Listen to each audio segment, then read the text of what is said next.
जय हिंद साथियों।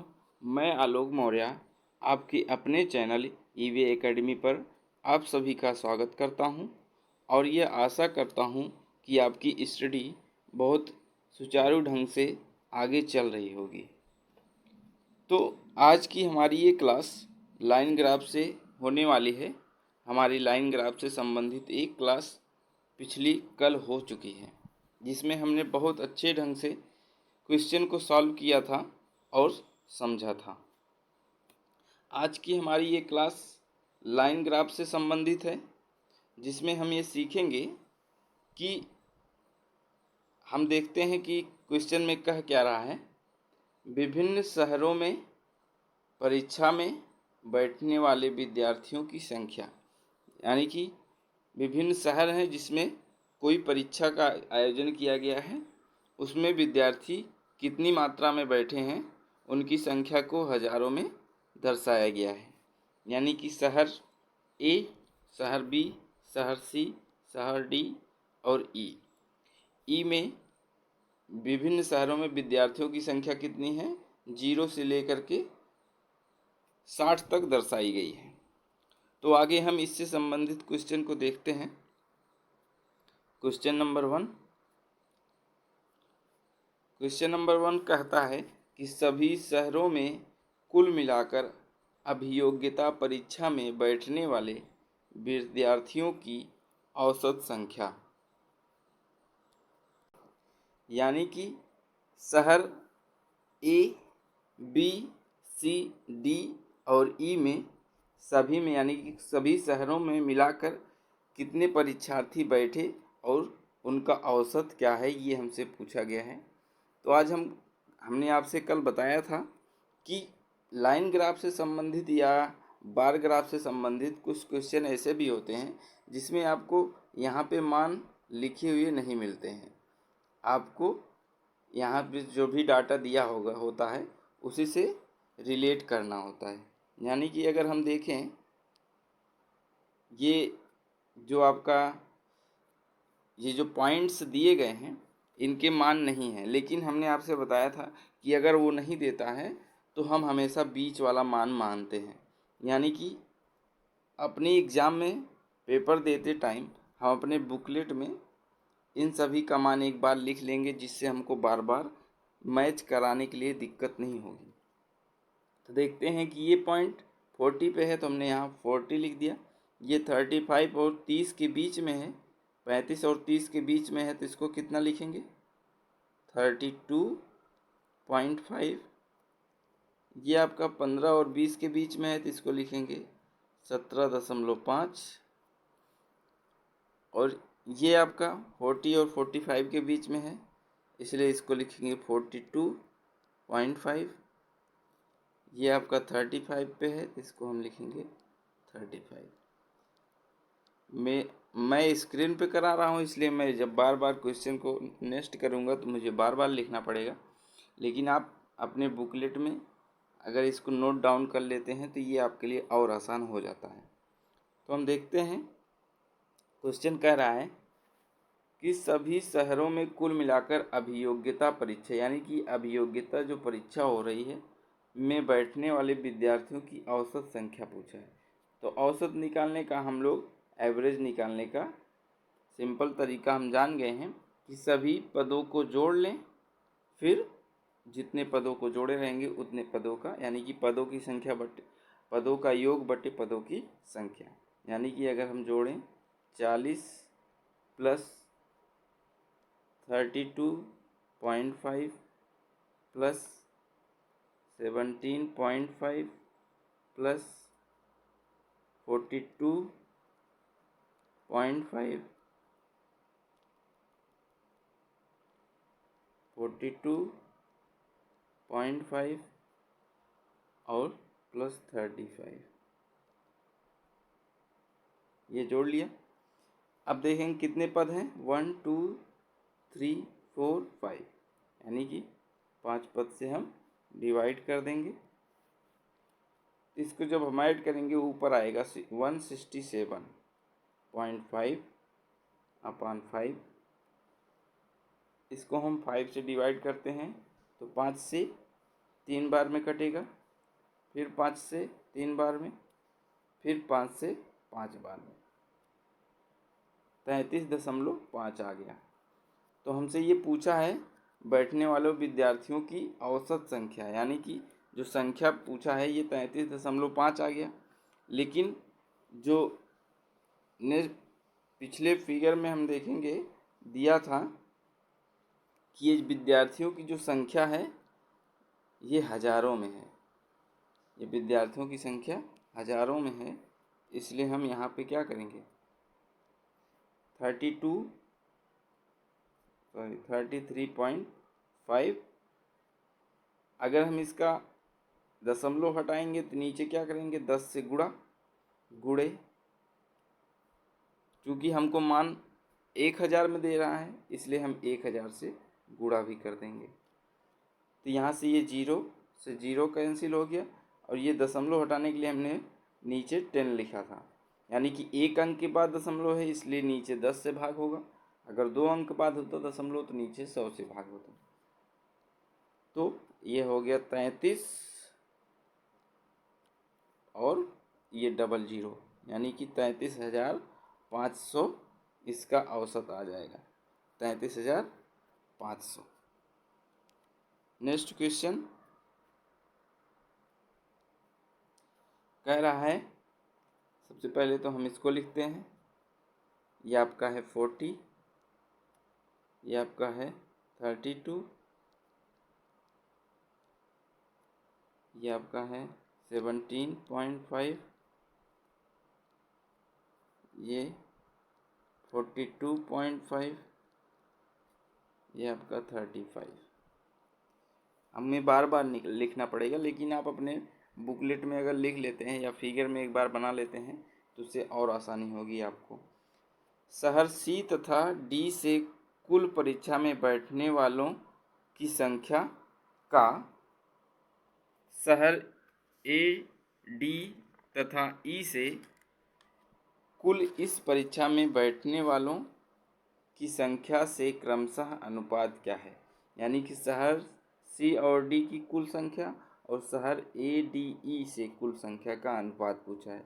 तो हम अनुपात हम जोड़ लेंगे। शहर ए है और डी शहर डी और ई, इन तीनों का योग करेंगे, और शहर सी और डी का योग करेंगे, यानी कि शहर सी का मान कितना है, सी का मान है 17.5 प्लस डी का मान कितना है 42.5। इनको ऐड करते हैं तो कितना आएगा 60। अब चूँकि ए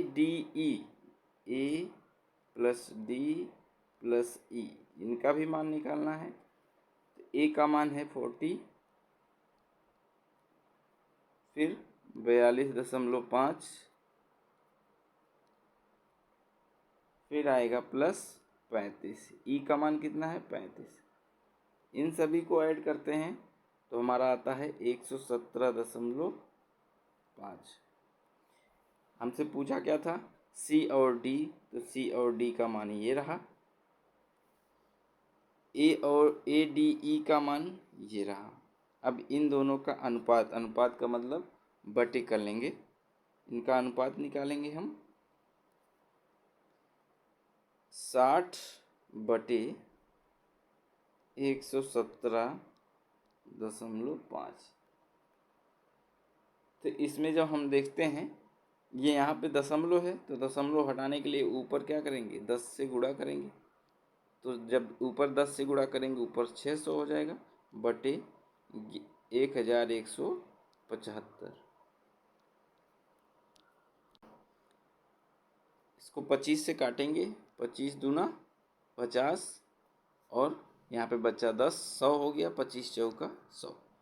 नीचे भी काटेंगे, 25 चौका 100, यहाँ पे बच्चा 17, इससे मिलके हो जाएगा 175।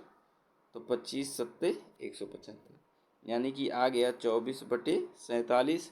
तो इसी को अनुपात में क्या लिखेंगे, 24/47। ये हमारा आंसर हो गया। 24/47 का अनुपात आएगा इन दोनों शहरों के सी और डी के योग और ए डी ई के योग का अनुपात क्या आया, 24/47। नेक्स्ट क्वेश्चन,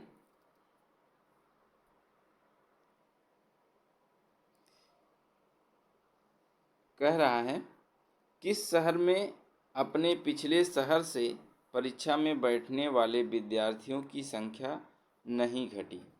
ये बहुत ही आसान है। पूछ रहा है किस शहर में अपने पिछले शहर से, यानी कि मान लीजिए बी शहर है, ये अपने पिछले शहर से, पिछला शहर ये होगा, आगे वाला शहर ये होगा, अपने पिछले शहर से परीक्षा में बैठने वाले विद्यार्थियों की संख्या नहीं घटी है।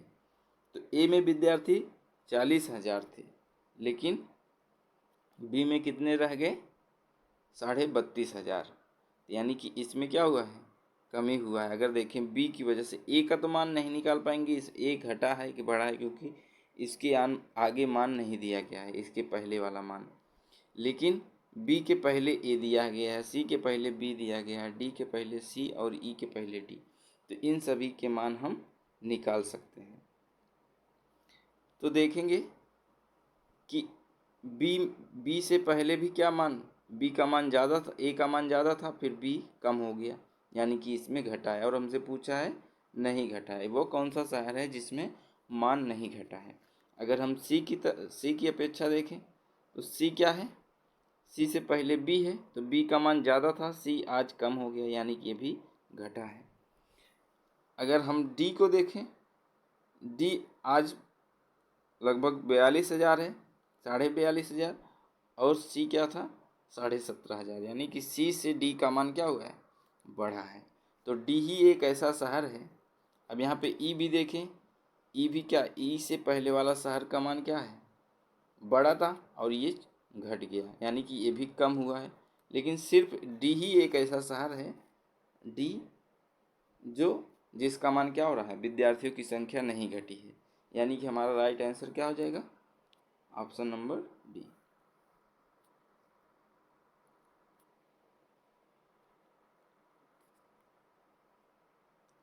नेक्स्ट क्वेश्चन है,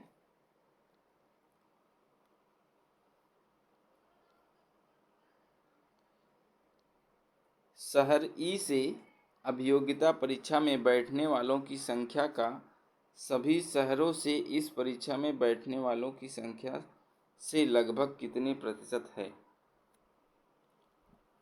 शहर ई से अभियोगिता परीक्षा में बैठने वालों की संख्या का सभी शहरों से इस परीक्षा में बैठने वालों की संख्या से लगभग कितने प्रतिशत है, यानी कि जो शहर ई का मान है, शहर ई का मान क्या है, 35, और सभी शहरों में बैठने वालों की संख्या कितनी थी, हमने फर्स्ट क्वेश्चन में निकाला था 167.5, यानी कि जो डाटा होते हैं हमारे, हम जो एक बार उस पर वर्क कर लेते हैं, वो उन डाटा का आगे भी यूज होता है, तो एक बार हमारे कर लेने से आगे हमको आसानी हो जाती है। अब इसका परसेंटेज निकालना है तो 100 से गुणा करेंगे। अब आगे अगर हम देखें, इसका दशमलव हटाने के लिए ऊपर हम 10 से गुणा करेंगे, तो ऊपर हो जाएगा 350/1675 गुणे 100। अब आगे इसको हम 25 से डिवाइड करते हैं, तो आएगा 25 से जब डिवाइड करेंगे तो आएगा ऊपर 1, 25 एक के 25 बचा 10, यानी कि 0 से मिल के हो जाएगा 100, 25 चौका 100 बटे, नीचे काटेंगे 25 छक्का 150, और 25 का 7 बार जब काटेंगे 25 से 7 बार तो 175 आएगा, गुणे 100, ऊपर हो जाएगा 1400 बटे 67, 1400 बटे 67। नेक्स्ट पेज पे करते हैं। 1400 बटे 67। अब चूंकि क्या कहा है इसने, लगभग कितने प्रतिशत, यानी कि इसका मान अगर दशमलव में आएगा तो हमको कुछ उसको एक पूर्णांक में लगभग करके बताना है। तो 67 से हम डिवाइड करेंगे 2 बार में जाएगा, यानी कि इसको जब डिवाइड करेंगे 20.8 आएगा। 67 से 2 बार में करेंगे तो फिर उसके बाद 0 बढ़ाएंगे, फिर दशमलव, फिर 8। हम देखते हैं कि 20.8% आया इसका मान, तो हमको लगभग में बताना था। तो लगभग ये अगर ये 5 से बड़ा है तो ये कहाँ जाएगा, आगे जाएगा, यानी कि 20 से 21 हो जाएगा। लगभग 21% इसका मान आएगा। यानी कि अगर दशमलव के बाद की संख्या यदि 5 से बड़ी होती है तो हमेशा इसके आगे वाला लगभग मान होता है, और दशमलव के बाद की संख्या यदि 5 से छोटी होगी तो हमेशा वही संख्या हो जाती है लगभग में। नेक्स्ट क्वेश्चन देखेंगे। क्वेश्चन में कह रहा है, शहर डी से परीक्षा में बैठने वालों की संख्या शहर सी से परीक्षा में बैठने वालों की संख्या की लगभग कितना प्रतिशत है। यानी कि जो शहर डी का मान है, शहर डी का मान कितना है, 42.5, यानी कि परसेंटेज बराबर हो जाएगा 42.5 बटे किसकी संख्या से, यानी कि किसकी संख्या का, शहर सी की संख्या का। शहर सी की संख्या कितनी है, 17.5, 17.5, और परसेंटेज निकाल रहे हैं इसलिए 100 से गुणा। यहाँ पे हम देखते हैं ऊपर भी एक अंक के बाद दशमलव है, नीचे भी एक अंक के बाद दशमलव है, ये दोनों कट जाएंगे तो बचेगा 425 बटे 175 गुणे 100। अगर हम इसको काटते हैं 25 से तो ऊपर आएगा 25 से इसको काटते हैं, 25 एक के 25 और 25 सत्ते 175, और नीचे आएगा 60, यानी कि ऊपर हो गया 17 और डबल 0, यानी कि हो जाएगा 1700 बटे 7। अब इसको और काटेंगे तो आएगा आपका 7 दूना 14, 7 चौक 28, और 7 दूना 14, फिर से दशमलव लगाएंगे, 7 8 56, तो हो गया, यानी कि 242.8%। अब ये क्वेश्चन के पेपर में ये शब्द अगर दिया रहता है तो इसको ध्यान से, क्योंकि आपके ऑप्शन में 242.89, 242.45 ऐसा दिया होगा, और एक दिया होगा 243।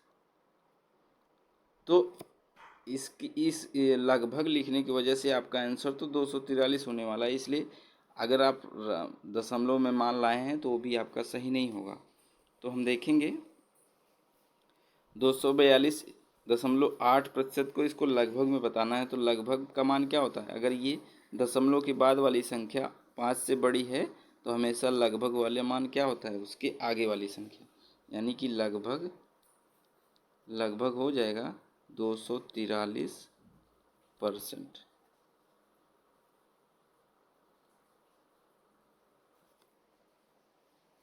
यानी कि इसका मान लगभग 243% हो जाएगा। ये आज का हमारा लास्ट क्वेश्चन था। हम अपनी क्लास में जो भी क्वेश्चंस कर रहे हैं वो प्रीवियस ईयर में आए हुए क्वेश्चंस हैं,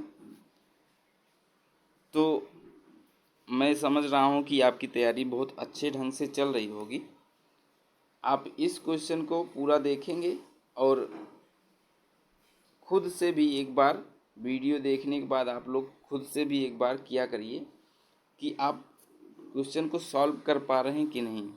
अगर नहीं कर पा रहे हैं तो कहाँ दिक्कत हो रही है, फिर से वीडियो देखिए, या और डाउट को अपने डाउट को और अच्छे तरीके से क्लियर करिए कि दिक्कत आपको कहाँ पे हो रही है। तो हमारी एक क्लास और लाइन ग्राफ से संबंधित होगी, फिर हम आएंगे पाई चार्ट पे, फिर इसके बाद आएंगे टेबल पर। तो हमारी लगभग 5 नंबर की क्लास लगभग 2-3 क्लासों में, एक क्लास आपका लाइन ग्राफ से और 2-3 क्लास आपका पाई चार्ट से होगा। तो हमारा लगभग 10 नंबर यहाँ से हो जाएगा। फिर उसके बाद हम टेबल की क्लास करेंगे, लगभग 4 से 5 क्लास। पेपर से 1-2 दिन पहले ही आपकी सारी क्लासें ख़त्म हो जाएंगी टेबल और ग्राफ से संबंधित वाली। यानी कि हमारा 20 में से जो 20, वैसे तो 20 होना चाहिए टारगेट, लेकिन अगर आपका 19 भी आता है तो कोई दिक्कत नहीं है। लेकिन अगर 19 से कम आता है तो थोड़ी बहुत दिक्कत है, उसमें आपको भी निराशा हो सकती है। इसलिए हम चाहेंगे कि आप बहुत ही अच्छे ढंग से अपनी पढ़ाई करें और जितना हो सके बुक से बार ग्राफ, लाइन ग्राफ और टेबल, इन सब की प्रैक्टिस करते रहें। मिलते हैं नेक्स्ट क्लास में, तब तक के लिए जय हिंद, जय भारत।